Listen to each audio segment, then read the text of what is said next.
nom du Père et du Fils et du Saint-Esprit. Amen. Le Seigneur soit avec vous. Et avec votre esprit. Chers frères et sœurs, préparons-nous à célébrer dignement le mystère de l'Eucharistie en reconnaissant que nous avons péché.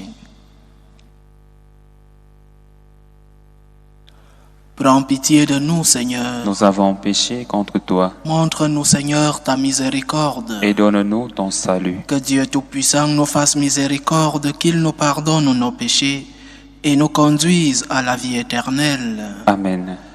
Seigneur, prends pitié. Seigneur, prends pitié. Ô Christ, prends pitié. Ô Christ, prends pitié. Seigneur, prends pitié. Seigneur, prends pitié. Prions le Seigneur. Fais que les événements du monde, Seigneur, se déroulent dans la paix selon ton dessein, et que ton peuple connaisse la joie de te servir sans inquiétude. Par Jésus-Christ, ton Fils, notre Seigneur, qui vit et règne avec toi dans l'unité du Saint-Esprit, Dieu pour les siècles des siècles. Amen. Amen.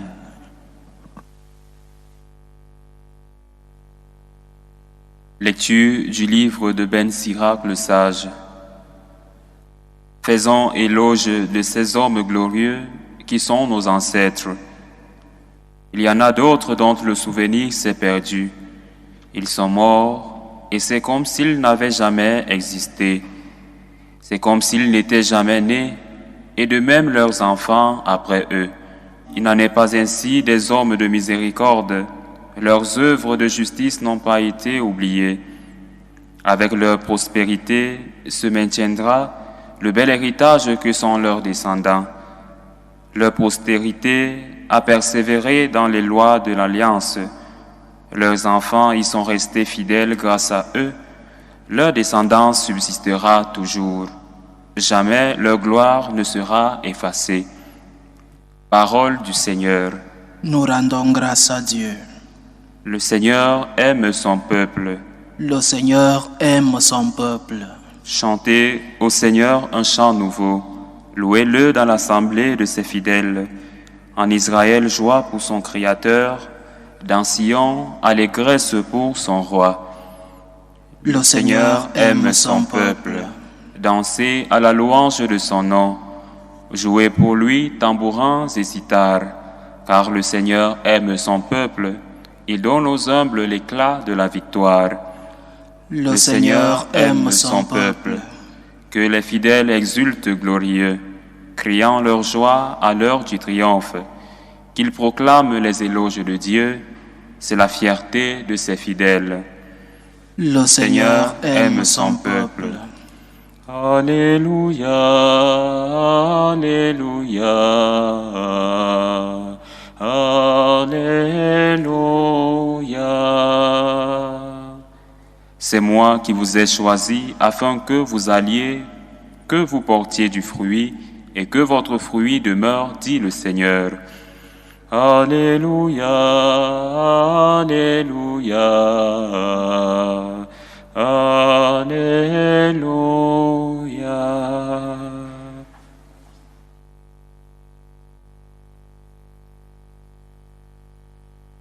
Le Seigneur soit avec vous. Et avec votre esprit. Évangile de Jésus-Christ selon saint Marc.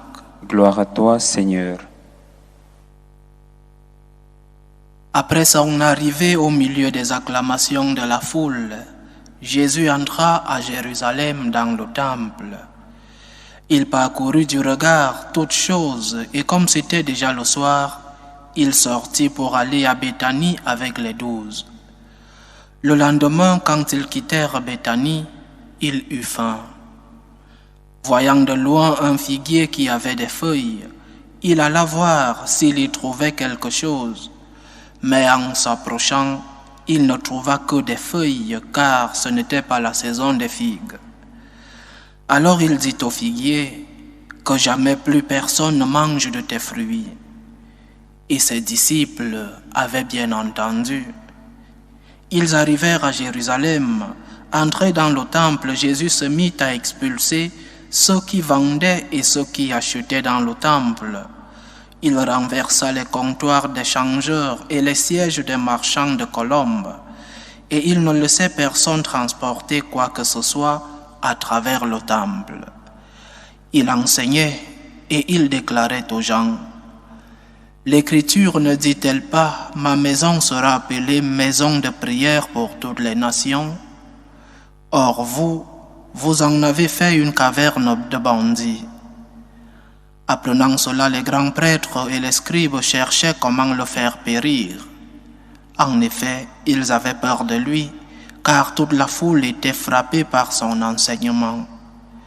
Et quand le soir tomba, Jésus et ses disciples s'en allèrent hors de la ville. Le lendemain matin, en passant, ils virent le figuier qui était desséché jusqu'aux racines. Pierre, se rappelant ce qui s'était passé, dit à Jésus: « Rabbi, regarde, le figuier que tu as maudit est desséché. » Alors Jésus, prenant la parole, leur dit: « Ayez foi en Dieu.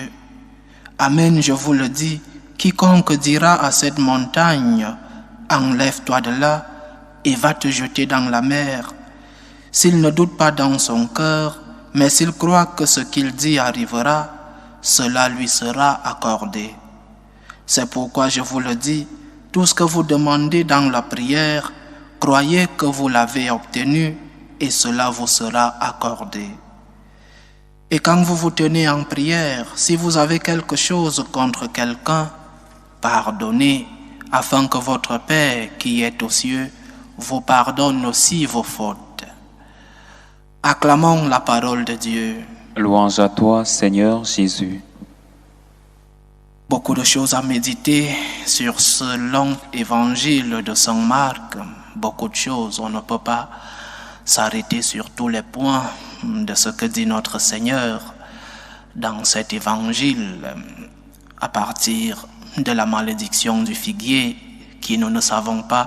L'évangile dit que ce n'était pas la saison des figuiers, mais comment Jésus maudit-il un arbre alors que ce n'est pas la saison de ses fruits. Et après, le Seigneur parle de la foi que nous devons avoir, et la force de la foi qui peut faire déplacer une montagne et la jeter dans la mer. Et une des caractéristiques de la foi, c'est le pardon. Prier avec foi, mais quand on a déjà pardonné ceux-là qui nous font du mal, ceux-là qui nous ont offensés. Méditons aujourd'hui sur l'expulsion des marchands du temple. Il est important de noter que le Seigneur n'utilise pas la violence sur les personnes.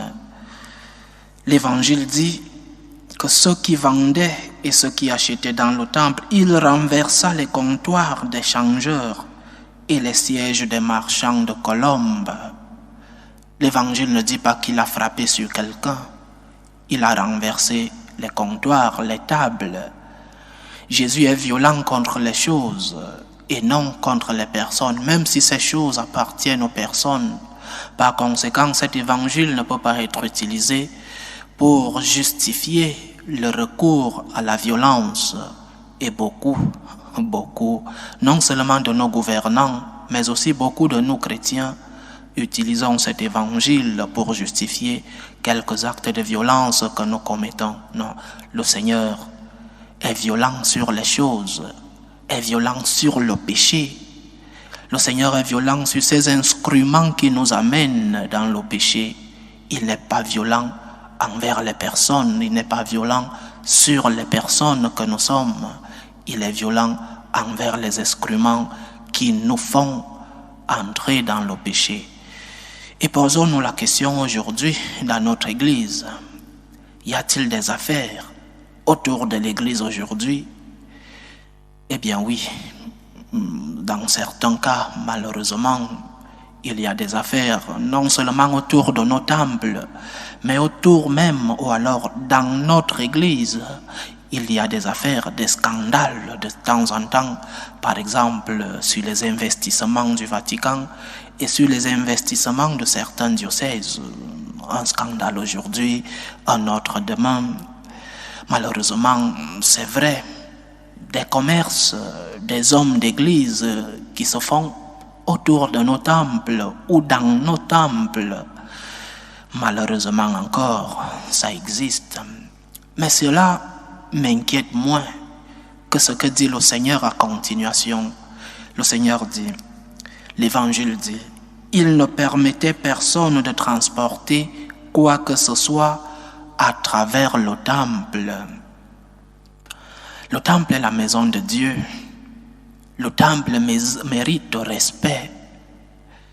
Et au lieu de cela, trop souvent, ce qui se passe, c'est que nous manquons de respect non seulement au temple comme lieu, mais aussi à la personne qui est le maître du lieu. Quand nous manquons de respect au lieu où nous sommes, la conséquence est claire. Nous manquons de respect à la personne qui est le maître du lieu, à cette personne qui est Jésus-Christ et qui vit dans ce lieu. C'est la maison du Seigneur. Il y est présent dans le tabernacle. Comment nous comportons-nous à l'église? Comment nous comportons-nous comme dans une place publique? Quelle est la posture que nous prenons quand nous sommes dans un temple? Oui, aujourd'hui, les téléphones, c'est comme si nous avons le numéro de téléphone de Dieu et qu'à chaque instant, nous allons recevoir un appel de lui et que même dans l'église, même dans sa maison, nous ne lâchons pas nos téléphones des yeux et des mains. Comment nous comportons-nous dans la maison du Seigneur? Y a-t-il quelque chose qui est plus important que Dieu quand tu es dans sa maison? Y a-t-il quelque chose au-dessus de la personne que tu es venu rencontrer? Sans parler de ceux qui parlent dans le temple, ceux qui murmurent et même ceux qui critiquent les autres, ceux qui vont d'un côté à l'autre. Le respect dans le temple, chers frères et sœurs, est nécessaire. C'est la maison du Seigneur. Et le Seigneur rappelle aujourd'hui un fragment de l'Ancien Testament. L'Écriture ne dit-elle pas « Ma maison sera appelée maison de prière pour toutes les nations ». Le temple est une maison de prière, c'est la maison de Dieu. Et si nous avons du respect pour celui-là qui vit dans le temple, qui est le maître du temple, alors depuis notre posture jusqu'à ce que nous allons lui dire doit être teinté d'un grand respect. Ne parlons pas de gloire, ne parlons pas d'adoration. D'abord le respect pour le lieu où nous sommes et pour la personne que nous venons rencontrer.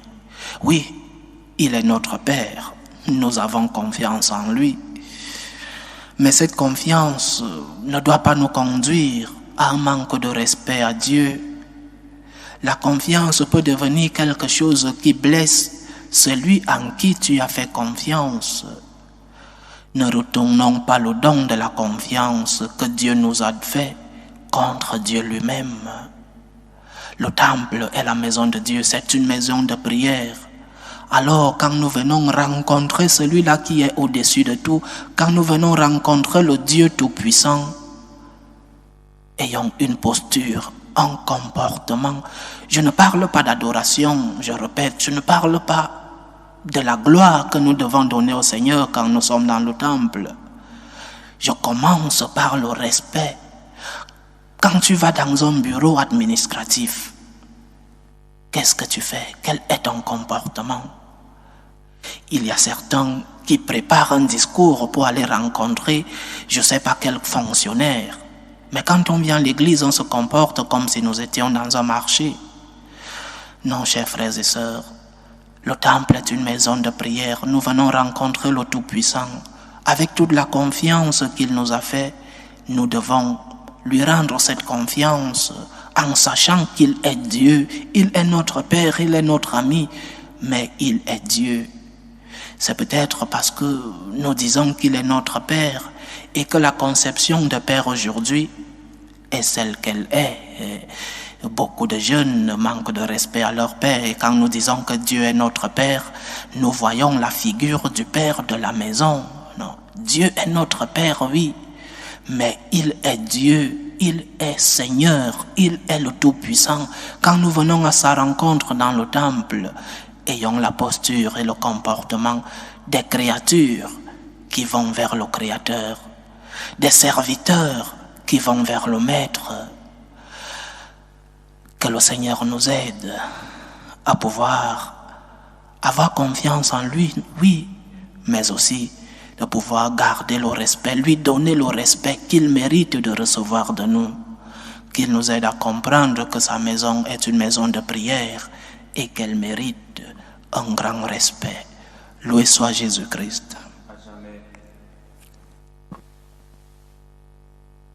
Faisons monter nos prières vers Dieu le Père Tout-Puissant. Il veut que tous les hommes soient sauvés et parviennent à la connaissance de la vérité.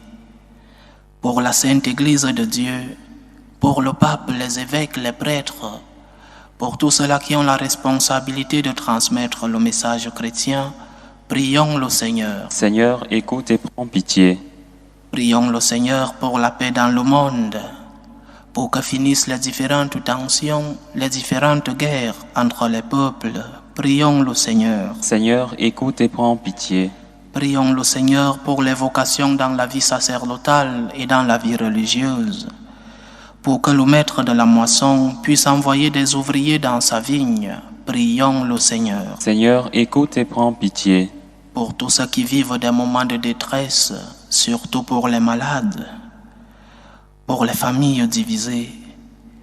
Prions le Seigneur pour tous ceux-là qui vivent des moments de solitude, pour que le Seigneur lui-même soit leur réconfort.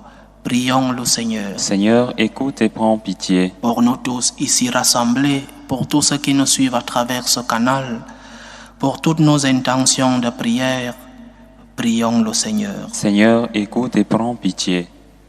Écoute, Seigneur, les supplications que ton peuple te présente avec foi. Daigne les exaucer selon ta volonté. Par Jésus-Christ, ton Fils, notre Seigneur, qui vit et règne avec toi dans l'unité du Saint-Esprit, Dieu pour les siècles des siècles. Amen.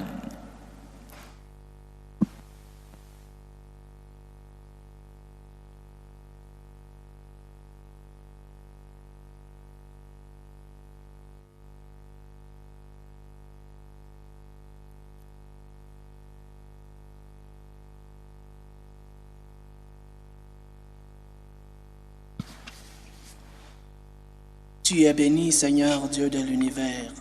Nous avons reçu de ta bonté le pain que nous te présentons, fruit de la terre et du travail des hommes. Il deviendra pour nous le pain de la vie. Béni soit Dieu maintenant et toujours. Tu es béni, Seigneur Dieu de l'univers. Nous avons reçu de ta bonté le vin que nous te présentons, fruit de la vigne et du travail des hommes. Il deviendra pour nous le vin du royaume éternel. Béni soit Dieu maintenant et toujours.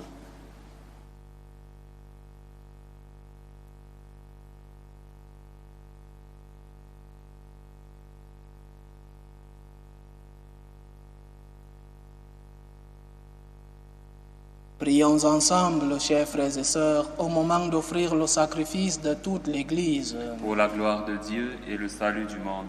Seigneur Dieu, ce qui est offert en l'honneur de ton nom, c'est toi qui le donnes et tu reconnais dans ces offrandes notre attachement à ton service. Nous implorons ta bonté, que ta largesse, d'où vient notre mérite, contribue à notre récompense éternelle.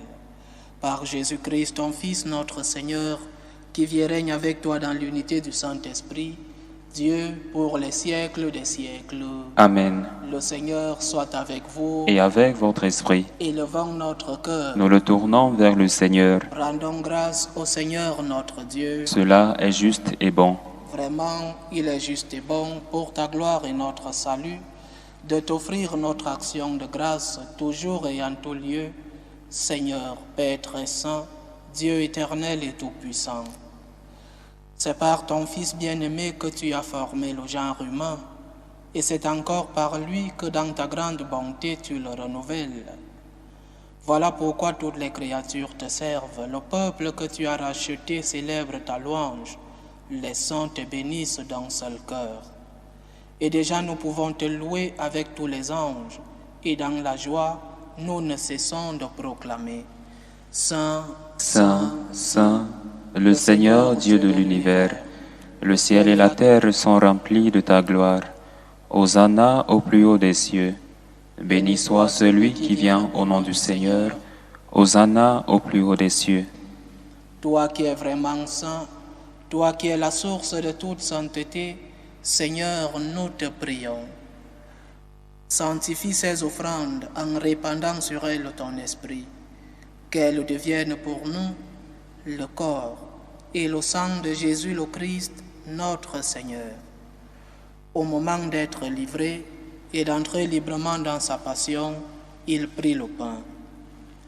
Il rendit grâce, il le rompit et le donna à ses disciples en disant: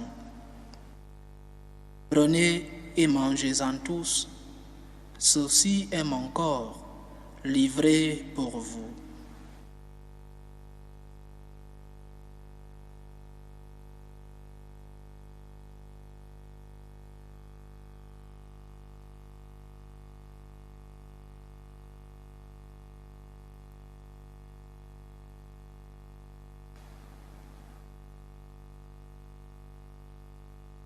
De même, après le repas, il prit la coupe. De nouveau, il rendit grâce et la donna à ses disciples en disant: Prenez et buvez-en tous, car ceci est la coupe de mon sang, le sang de l'alliance nouvelle et éternelle, qui sera versé pour vous et pour la multitude en rémission des péchés. Vous ferez cela en mémoire de moi.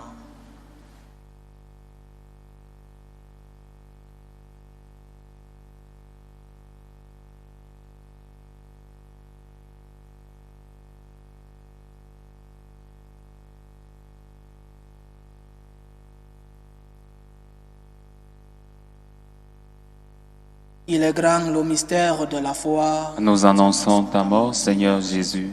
Nous proclamons ta résurrection. Nous attendons ta venue dans la gloire.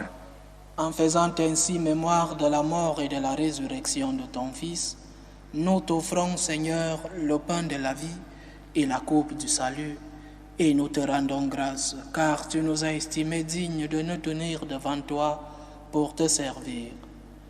Humblement, nous te demandons qu'en n'ayant part au corps et au sang du Christ, nous soyons rassemblés par l'Esprit Saint en un seul corps. Souviens-toi, Seigneur, de ton Église répandue à travers le monde.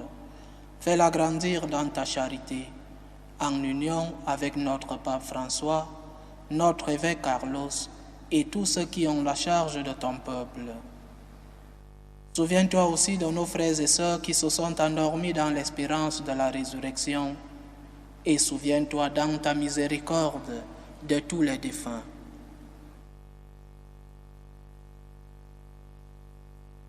Accueille-les dans la lumière de ton visage. Sur nous tous, enfin, nous implorons ta bonté. Permets qu'avec la Vierge Marie, la bienheureuse Mère de Dieu, avec Saint Joseph, son époux, les apôtres et tous les saints qui ont fait ta joie au long des âges, nous ayons part à la vie éternelle et que nous chantions ta louange et ta gloire par ton Fils Jésus le Christ.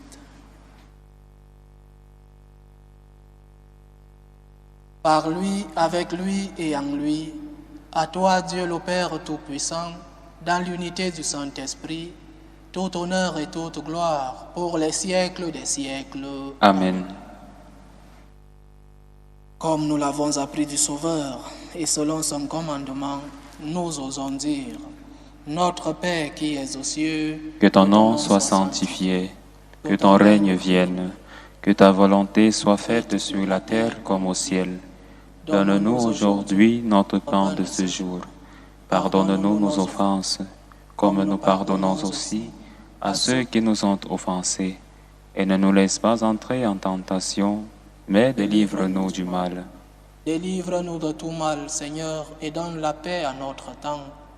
Soutenus par ta miséricorde, nous serons libérés de tout péché, à l'abri de toute épreuve, nous qui attendons que se réalise cette bienheureuse espérance, l'avènement de Jésus-Christ, notre Sauveur. Car c'est à toi qu'appartiennent le règne, la puissance et la gloire pour les siècles des siècles. Seigneur Jésus-Christ, tu as dit à tes apôtres, « Je vous laisse la paix, je vous donne ma paix. Ne regarde pas nos péchés, mais la foi de ton Église. Pour que ta volonté s'accomplisse, donne-lui toujours cette paix et conduis-la vers l'unité parfaite. Toi qui vis et règnes pour les siècles des siècles. Amen. Que la paix du Seigneur soit toujours avec vous. Et avec votre esprit. Dans la charité du Christ, donnez-vous la paix. Agneau de Dieu, qui enlève les péchés du monde, prends pitié de nous. Agneau de Dieu qui enlève les péchés du monde, prends pitié de nous. Agneau de Dieu qui enlève les péchés du monde, donne-nous la paix.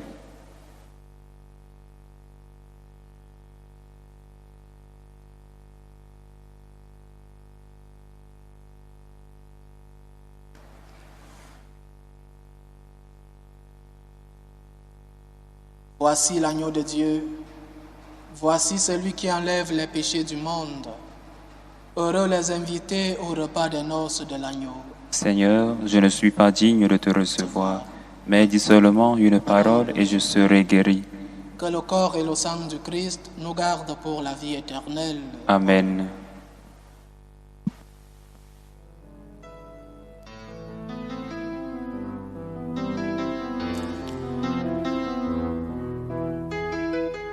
Communion spirituelle. Mon Jésus, je crois en votre présence dans le très saint sacrement. Je vous aime plus que toute chose et je désire que vous veniez dans mon âme. Je ne puis maintenant vous recevoir sacramentellement dans mon cœur. Venez-y au moins spirituellement.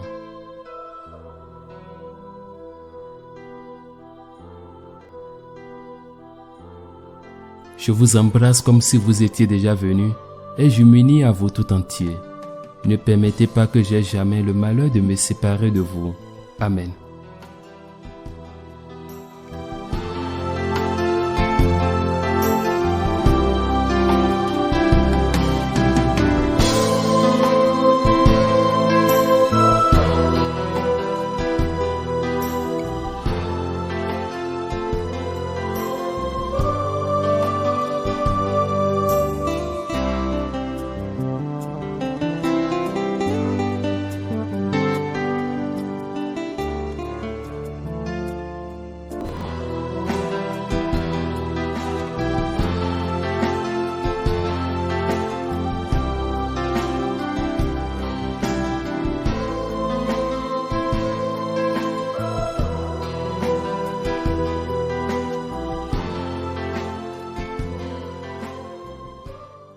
Achevons notre prière.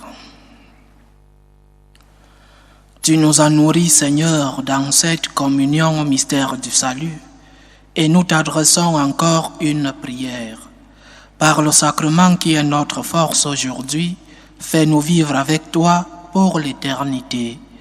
Par Jésus-Christ, ton Fils, notre Seigneur, qui vit et règne avec toi dans l'unité du Saint-Esprit, Dieu pour les siècles des siècles. Amen. Le Seigneur soit avec vous. Et avec votre esprit. Que Dieu Tout-Puissant vous bénisse, le Père, le Fils et le Saint-Esprit. Amen. Allez dans la paix du Christ. Nous rendons grâce à Dieu. Salut, ô Reine, Mère de miséricorde, notre vie, notre douceur, notre espérance de salut. Nous crions vers toi, enfant d'Ève exilée. Vers toi nous soupirons, gémissant et pleurant, dans cette vallée de larmes. Ô toi, notre avocate, tourne vers nous ton regard miséricordieux. Et après cet exil, montre-nous Jésus, le fruit béni de tes entrailles. Ô clémente, ô miséricordieuse, ô douce Vierge Marie. Amen.